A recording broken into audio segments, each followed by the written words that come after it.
It's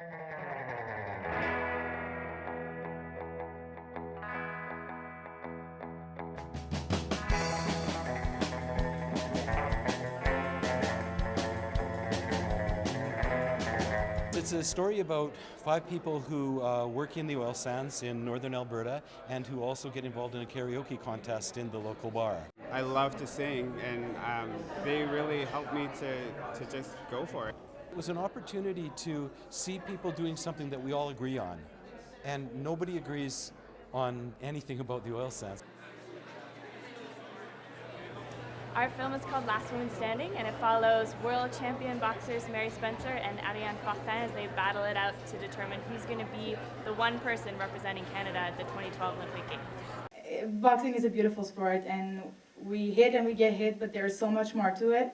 We don't want to cover the heavy bags and powder so that when you punch it, you know.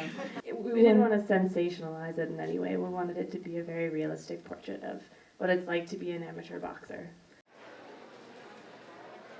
Bending steel, at the heart of it, follows a very introverted man. What separates the ordinary bender from the superior strongman is the ability to control or turn off self-limitations. It was very exciting and extremely inspirational as the film went on to hear him tell his story about his past and to actually see his life change in front of us. The film tells the story of the community of Israelis living in Tehran on the eve of the Islamic Revolution in 1979. My family footage is what led me into this film. For me it was these utopic images, and over the years Iran became more and more scary and more intimidating. So this gap became more and more interesting for me, and then I decided to go search for it.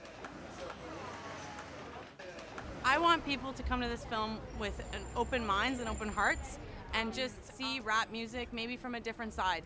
It would be good if the audience actually understood that the obstacles that we face, they're not the everyday obstacles that normal people face.